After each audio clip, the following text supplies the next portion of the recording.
ओम गण गणपते नमः। ओम नमः शिवाय।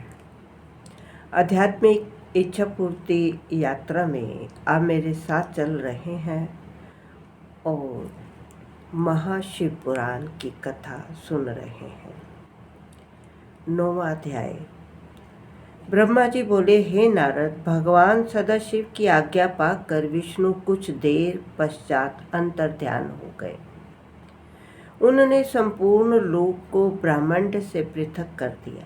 अस्तु, उन्हीं सदाशिव की कृपा से शक्ति को प्राप्त कर मैंने ब्रह्मांड अर्थात सर्वोत्तम सृष्टि को उत्पन्न किया।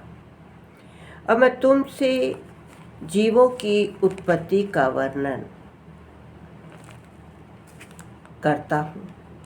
वे प्रकृति और पुरुष द्वारा किस प्रकार उत्पन्न हुए। जब भगवान सदाशिव तथा उनकी परम शक्ति प्रकृति ने इच्छा की, उनकी इच्छा द्वारा सर्वप्रथम बुद्धि की उत्पत्ति हुई। उस महतत्व से अहंकार एवं अहंकार से सतोगुण, रजोगुण, तमोगुण की उत्पत्ति हुई। इन तीन गुणों द्वारा पृथ्वी एवं आकाश उत्पन्न हुए। इस प्रकार क्रमानुसार देवता, मनुष्य, योनियां की उत्पत्ति हुई।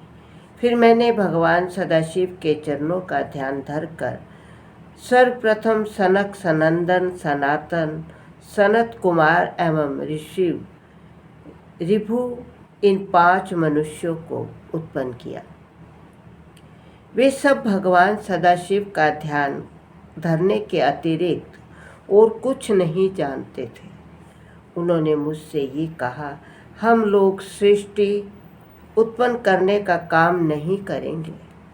इस अवज्ञा को देखकर मुझे उन पर बहुत क्रोध आया, परंतु विष्णु जी के समझाने पर मैंने क्रोध को शांत किया। तत्पश्चात मैंने परिश्रम पूर्वक बहुत समय तक तपस्या की, परंतु जब उस तपस्या का कोई फल ना निकला तो मुझे अपने मन में बहुत आश्चर्य हुआ।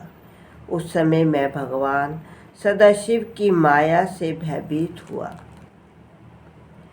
मेरे नेत्रों से आंसुओं की बूंदें टपकने लगी।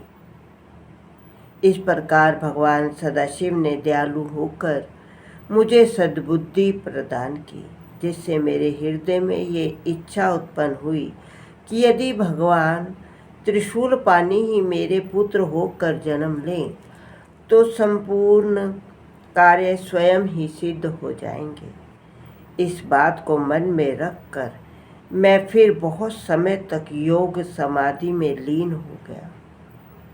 मेरी उस तपस्या से भगवान सदाशिव अत्यंत प्रसन्न हुए। सृष्टि की वृद्धि करने के लिए उन्होंने मेरी भौं से के निचले भाग से अवतार ग्रहण किया। उन्होंने अपने उस अवतारी शरीर में वे चिन्ह प्रकट किए जिन्हें मैंने सर्वप्रथम विष्णु जी के साथ उनका दर्शन प्राप्त करते हुए देखा था। इस प्रकार उन्होंने मेरी सहायता करने के हेतु अवतार ग्रहण किया। ओम नमः शिवाय। ओम नमः शिवाय।